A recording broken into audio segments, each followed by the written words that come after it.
ഒന്നല്ല രണ്ടല്ല പല കോണുകളിൽ നിന്നും തിരിച്ചടി നേരിടുകയാണ് LDFും CPMും സംസ്ഥാന സർക്കാരും മുഖ്യമന്ത്രി പിണറായി വിജയനും. എവിടെ തൊട്ടാലും പണിയെന്നുള്ളതാണ് ഇപ്പോഴത്തെ സാഹചര്യം. നിയമസഭാ തെരഞ്ഞെടുപ്പിന് മുൻപ് ചിലതൊക്കെ ചെയ്തു കളയാം എന്നൊക്കെ കരുതി രംഗത്തിറങ്ങി. പക്ഷേ ഇപ്പോൾ ഇതാ തെരഞ്ഞെടുപ്പിന് മുൻപ് പണി പാലും വെള്ളത്തിൽ എന്ന പോലെയായി അവസ്ഥ. പിണറായി സർക്കാരിന് ഹൈക്കോടതിക്ക് പിന്നാലെ സുപ്രീം കോടതിയിലും ചെക്ക് വച്ചിരിക്കുകയാണ് ചൂണക്കുട്ടികൾ. തടസ്സ ഹർജി നൽകിയിരിക്കുന്നു. ഏതായാലും നവകേരള സർവേ റദ്ദാക്കിയ ഹൈക്കോടതി വിധി സ്റ്റേ ചെയ്യും മുൻപ് തങ്ങളുടെ വാദം കേൾക്കണമെന്നാണ് ഹർജിക്കാർ പറഞ്ഞിരിക്കുന്നത്. ഇതോടെ സംസ്ഥാന സർക്കാർ സുപ്രീം കോടതിയിലും വെട്ടിലാകുമോ എന്നുള്ളതാണ് പുതിയ ചോദ്യം. പിണറായി സർക്കാരിന് സുപ്രീം കോടതിയിലും ചെക്ക. തടസ്സ ഹർജി.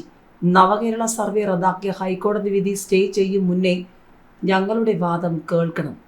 നവകേരള സർവേ റദ്ദാക്കിയ ഹൈക്കോടതി ഉത്തരവിനെതിരെ സംസ്ഥാന സർക്കാർ സുപ്രീം കോടതിയിൽ അപ്പീൽ നൽകിയതിന് പിന്നാലെ ഹൈക്കോടതിയിലെ ഹർജിക്കാരുടെ നിർണായക നീക്കം. സുപ്രീം കോടതിയിൽ തടസ്സ ഹർജി ഫയൽ ചെയ്തുള്ള നീക്കമാണ് പരാതിക്കാർ നടത്തിയിരിക്കുന്നത്. ഹൈക്കോടതി വിധി സ്റ്റേ ചെയ്യുന്നതിന് മുൻപ് തങ്ങളുടെ ഭാഗം കൂടി കേൾക്കണമെന്നാണ് KSU സംസ്ഥാന പ്രസിഡന്റ്, KSU സംസ്ഥാന ജനറൽ സെക്രട്ടറി എന്നിവർ സുപ്രീം കോടതിയിൽ തടസ്സ ഹർജി ഫയൽ ചെയ്തത്. നവകേരള സർവേ റദ്ദാക്കിയ ഹൈക്കോടതി നടപടി സർക്കാരിന്റെ നയപരമായ തീരുമാനത്തിലുള്ള ഇടപെടലാണെന്ന് ചൂണ്ടിക്കാട്ടിയാണ് സർക്കാർ സുപ്രീം കോടതിയെ സമീപിച്ചത്. എന്നാൽ പൊതു ഖജനാവിലെ പണം ഉപയോഗിച്ച് രാഷ്ട്രീയ പ്രചാരണം നടത്താനാണ് സർക്കാർ ശ്രമിക്കുന്നതെന്ന തങ്ങളുടെ വാദം കൂടി പരിഗണിച്ച് തീരുമാനമെടുക്കാവൂ എന്നാണ് ഹർജിക്കാർ സുപ്രീം കോടതിയിൽ അഭിപ്രായപ്പെട്ടിരിക്കുന്നത്.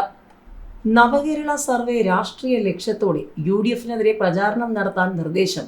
നവകേരള സർവേ UDF വിരുദ്ധ പ്രചാരണവും ലക്ഷ്യമിട്ടതിന് തെളിവായി മുഖ്യമന്ത്രിയുടെ പ്രസംഗം. UDF ക്ഷേമ പെൻഷനെതിരെ നിലപാടെടുത്തത് സർവേയുമായി പോകുന്നവരുടെ മനസ്സിലുണ്ടാകണമെന്ന മുഖ്യമന്ത്രി.